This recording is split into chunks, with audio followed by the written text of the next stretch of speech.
ലഹരിക്കേസിൽ നടൻ ഷൈൻ ടോം ചാക്കോയെയും ശ്രീനാഥ് ഭാസിയെയും ചോദ്യം ചെയ്യാനൊരുങ്ങി എക്സൈസും. ആലപ്പുഴ 2 കോടിയിലേറെ രൂപയുടെ ഹൈബ്രിഡ് കഞ്ചാവ് പിടികൂടിയ കേസിൽ മുഖ്യപ്രതി തസ്ലീമ സുൽത്താനയുമായുള്ള ബന്ധം കണ്ടെത്താനാണ് ചോദ്യം ചെയ്യൽ. തസ്ലീമയുടെ ഫോൺ കോൾ ലിസ്റ്റിൽ നടന്മാരായ ഷൈൻ ടോം ചാക്കോയുടെയും ശ്രീനാഥ് ഭാസിയുടെയും നമ്പറുകൾ ഉണ്ടായിരുന്നു. ആലപ്പുഴ എക്സൈസ് സംഘമാണ് ചോദ്യം ചെയ്യുക.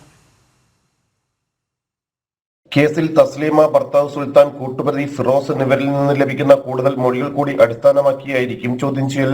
ഫോൺ കോൾ ലിസ്റ്റുകൾ പരിശോധിച്ചപ്പോഴാണ് ഷൈനിന്റെയും ശ്രീനാഥ് ഭാസിയുടെയും പേരുകൾ കണ്ടത്. നേരത്തെ തന്നെ സിനിമാ ബന്ധങ്ങളുള്ള തസ്ലീമ സിനിമാ സെറ്റുകളിൽ ലഹരി എത്തിച്ചിരുന്നോ എന്നും അന്വേഷിക്കുന്നുണ്ട്.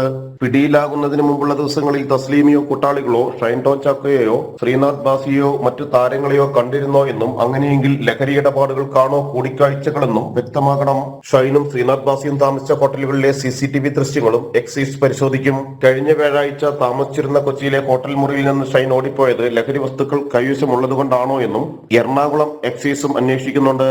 പോലീസിന് നൽകിയ മൊഴികൾ പരിശോധിച്ച് ലഹരി ഇടപാടുകൾ നടന്നതായി വ്യക്തമായാൽ ഇവിടെയും ഷൈൻ ടോം ചാക്കോയെ ചോദ്യം ചെയ്യും. സിനിമാ സെറ്റിൽ നടൻ ലഹരി ഉപയോഗിക്കുന്നത് കണ്ടെന്ന നടി വിൻസിയുടെ വെളിപ്പെടുത്തലിൽ എക്സൈസ് പ്രാഥമിക വിവരശേഖരണം നടത്തിയെങ്കിലും പരാതികളില്ലാത്തതിനാൽ കേസെടുത്തിരുന്നില്ല. ജനം, കൊച്ചി.